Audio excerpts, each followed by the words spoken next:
everyone, welcome back to Maths Gyan. Today we will discuss about an interesting concept. लेकिन start करने से पहले यदि आप मेरे चैनल पर नए हैं तो मेरे चैनल को सब्सक्राइब कर लीजिए, साथ ही बेल आइकन जरूर दबाएं ताकि सारी नोटिफिकेशन आपको मिलती रहे. Today we will discuss about remaining part of basic geometry. In my previous class I have already discussed about some terms of basic geometry. तो सबसे पहले बात करते हैं हम कर्व की. A line which is not straight is called a curve. एक ऐसी लाइन जो स्ट्रेट नहीं होती उसे हम कर्व कहते हैं. लाइक दिस, जैसे एक सीधी लाइन आ रही है या जरा सा भी अगर ये कर्व हो गई तो इट मीन्स ये कर्व है. जहाँ से भी मुड़ गई यानी वो स्ट्रेट नहीं आई. This one is also curve and this one is also curve. ठीक है, this line is curved line because it is not straight. अब बात करते हैं हम परपेंडिकुलर लाइन की. परपेंडिकुलर लाइंस क्या होती हैं कि जब दो लाइन कुछ इस तरह से हो, जैसे कि एल लाइन है और इस पर एक लाइन एम है और वो इस तरह से है कि वो एक दूसरे से 90 डिग्री का एंगल बना रही है. ठीक है, तो उन लाइंस को हम कहते हैं परपेंडिकुलर लाइन. जैसे ये एम लाइन है और ये एल लाइन है, यानी एल और एम एक दूसरे के परपेंडिकुलर हैं. तो परपेंडिकुलर का सिंबल होता है ये एक वर्टिकल लाइन और उसके नीचे एक स्लीपिंग लाइन. ठीक है, इसको कहते हैं हम परपेंडिकुलर का symbol. L and M is perpendicular. ठीक है, यानी कि टू लाइंस जो एक दूसरे से 90 डिग्री के एंगल पर मीट करती हैं वो लाइंस हमारी क्या कहलाती हैं? Perpendicular line. बात करते हैं प्लेन की. What is the plane? A plane is a flat surface like top of the table. Like जैसे कि top of the of a table. Table की जो सरफेस होगी, जो भी टॉप होगी वो एकदम प्लेन होगी, तो इसलिए उसको प्लेन कहेंगे. ठीक है, surface of a wall and surface of a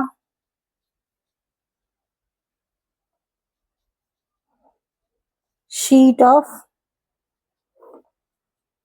paper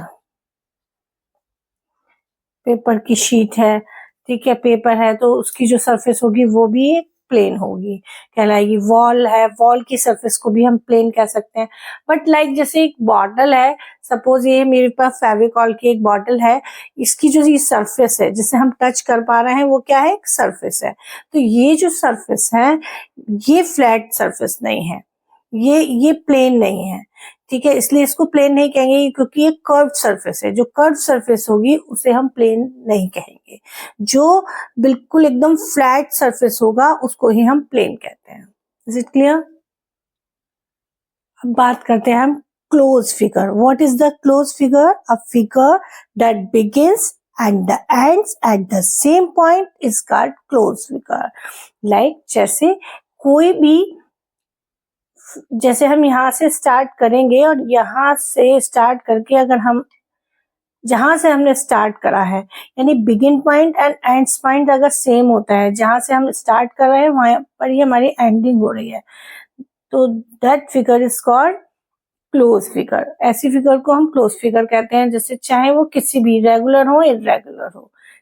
ठीक है, ये भी जहां से स्टार्ट हुआ वहीं पर उसकी एंडिंग हो गई, तो ये भी क्या है? एक क्लोज फिगर है. ठीक है, अगर ऐसे में कहूं तो ये भी क्या है? एक क्लोज फिगर है. ठीक है, ये लूप जो है ये भी एक क्लोज फिगर है क्योंकि यहां से स्टार्टिंग हुई और यहां से स्टार्टिंग होने के बाद वो सेम इसी पॉइंट पर एंड हो गया. तो इट मीन ये फिगर क्या है? सारी क्लोज फिगर है. अब बात करते हैं हम simple close figure. Close figure और सिंपल क्लोज फिगर में क्या डिफरेंस है? देखिए, अगर कोई क्लोज फिगर इस तरह से बनी हुई है कि उसका जो वो एक दूसरे को इंटरसेक्ट ना करें, जैसे कि जैसे कोई एक फिगर है, सपोज ये हमारी फिगर है, ठीक है। जैसे ये यहाँ से चली और यहाँ से चल के और यहाँ खत्म हो गई, मतलब इसकी एंडिंग पॉइंट भी सेम है, इसलिए ये है तो कैसी क्लोज फिगर। और ये सिंपल क्लोज फिगर भी है क्योंकि जहां इसकी एंडिंग हो रही है वहीं इसकी स्टार्टिंग हो रही है। बट अगर मैं इसको कहूँ, ये जो लूप बना हुआ है ये सिंपल क्लोज फिगर नहीं है। क्यों नहीं है? अगर आपको ये फिगर कट करती है कहीं भी इंटरसेक्ट करके कोई भी फिगर अगर आपको दिखाई देती है क्लोज फिगर, तो वो सिंपल क्लोज फिगर नहीं होती है। सिंपल क्लोज फिगर सिर्फ वही होती है जिसका एंडिंग पॉइंट और स्टार्टिंग पॉइंट सेम तो हो, लेकिन वो एक दूसरे को कहीं भी कट ना करें। उसकी जो बाउंड्री है वो एक दूसरे को कहीं भी कट नहीं करनी चाहिए बीच में से, ठीक है। वो रेगुलर होनी चाहिए एकदम। जैसे सपोज ये एक फिगर है, तो ये भी सिंपल क्लोज फिगर नहीं है क्योंकि ये आपस में कहीं ना कहीं कट कर रही हैं, एक दूसरे को इंटरसेक्ट कर रही हैं, ठीक है। सो दैट मीन ये क्या हो गया, बीच में कहीं अगर एक दूसरे को कट करती है कोई साइड, कोई उसकी बाउंड्री, तो इसका मतलब वो क्या है, वो सिंपल क्लोज फिगर नहीं है। सिंपल क्लोज फिगर वो होती है जो एक दूसरे को कहीं भी कट ना करें उनकी बाउंड्री, ठीक है। रेगुलर वो मूव होती रहे, जहां से स्टार्ट हुई है वहीं पर चली जाए, बीच में कहीं विदाउट एनी कटिंग, ठीक है। उसे हम कहते हैं सिंपल क्लोज फिगर। तो क्लोज फिगर और सिंपल क्लोज फिगर में आई थिंक आप लोगों को डिफरेंस समझ आ गया होगा। अब बात करते हैं ओपन फिगर की। ओपन फिगर वो फिगर होती है जिसका स्टार्टिंग पॉइंट और एंडिंग पॉइंट सेम ना हो, अलग अलग हो, उन्हें हम क्या कहेंगे, ऐसी फिगर को हम ओपन फिगर कहते हैं। कि जहाँ स्टार्ट कहीं और से हुआ है और एंडिंग उसकी कहीं और जाकर हुई है, उसको हम ओपन फिगर कहते हैं। जैसे ये एक ओपन फिगर है, ठीक है, ये भी क्या है, एक ओपन फिगर है।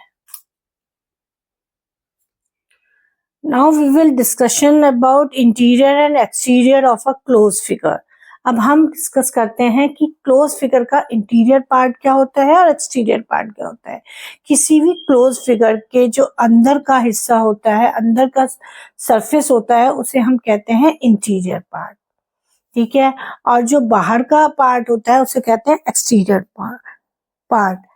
तो इसमें इसी तरह से अगर आपसे ये पूछा जाए कि इंटीरियर पॉइंट्स कौन कौन से हैं, इस फिगर के इंटीरियर पॉइंट्स कौन कौन से हैं, तो हम बोलेंगे इंटीरियर, जो इंटीरियर पार्ट में होंगे वही क्या होंगे, इंटीरियर पॉइंट्स, जो फिगर के इंटीरियर पार्ट में होंगे। इंटीरियर पार्ट्स में कौन कौन से पॉइंट हैं, जो उस फिगर के अंदर का एरिया है, उसके अंदर जो जो पॉइंट्स आ रहे हैं वो इंटीरियर पॉइंट्स हैं। यानी ए एंड ई दो पॉइंट्स हैं जो कहाँ है, उसके अंदर है, क्लोज फिगर के अंदर है, ठीक है, वो इंटीरियर पॉइंट्स हो गए। और एक्सटीरियर पॉइंट्स कौन कौन से हैं, जो बाहर का हिस्सा होता है वो एक्सटीरियर पार्ट होता है किसी भी क्लोज फिगर का, तो उसके एक्सटीरियर पॉइंट्स भी बाहर ही होंगे ना। फिगर के बाहर जितने भी पॉइंट्स हैं, जैसे बी एंड सी, ये बाहर की साइड है, बी एंड सी, तो ये एक्सटीरियर पॉइंट्स हो गए। अगर मैं ये बोलूं कि आप बताइए on the figure, points that one on the figure, on the closed figure, close figure के ऊपर कौन कौन से पॉइंट हैं उस पर, फिगर के ऊपर, तो एफ एंड डी ये किस बाउंड्री पर बिलोंग करते हैं, बाउंड्री पर हैं। इट मींस ये क्या हो गए, ये आपके मतलब फिगर के ऊपर के पॉइंट्स हो गए ऑन द क्लोज फिगर। कौन कौन से हैं, F and D. I hope आपको ये सारे जो टर्म्स थी बेसिक ज्योमेट्री की अच्छे से क्लियर हो गई होंगी, अच्छे से आपको समझ आ गई होंगी। अगर आपको ये वीडियो हेल्पफुल लगा तो मेरी वीडियो को लाइक शेयर सब्सक्राइब जरूर करिए। मिलते हैं अपने नेक्स्ट वीडियो में, तब तक के लिए टेक केयर एंड बाय।